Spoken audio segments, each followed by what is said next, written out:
ભાવિન શું વિચારો છો? અરે એમ વિચારું છું કે કયો ધંધો કરવો. એમ ગમે એ ધંધો કરીએ ને તો ઓનલાઈન વાળા ઘૂસી જાય છે ને આ બધું હોમ ડિલિવરી આપવા માંડે ને ઘરે બધા બેઠા બેઠા ઓર્ડર કરે છે. આપણો તો ધંધો જ નથી થતો. એક કામ કર, સુલભ શૌચાલય ખોલી દે. કોઈની તાકાત નથી કે ઓનલાઈન કરી શકે ને હોમ ડિલિવરી આપી શકે.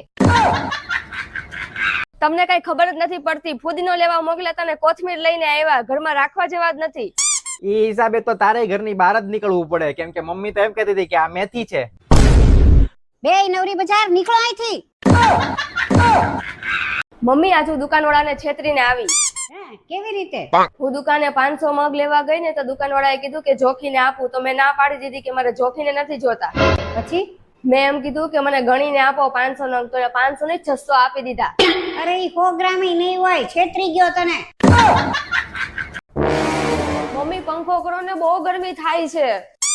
અરે કરો ને, બહુ ગરમી થાય છે. સામું શું જોવો છો? તારાથી આટલી ગરમી સહન નથી થતી તો નરકમાં શું થશે તારું?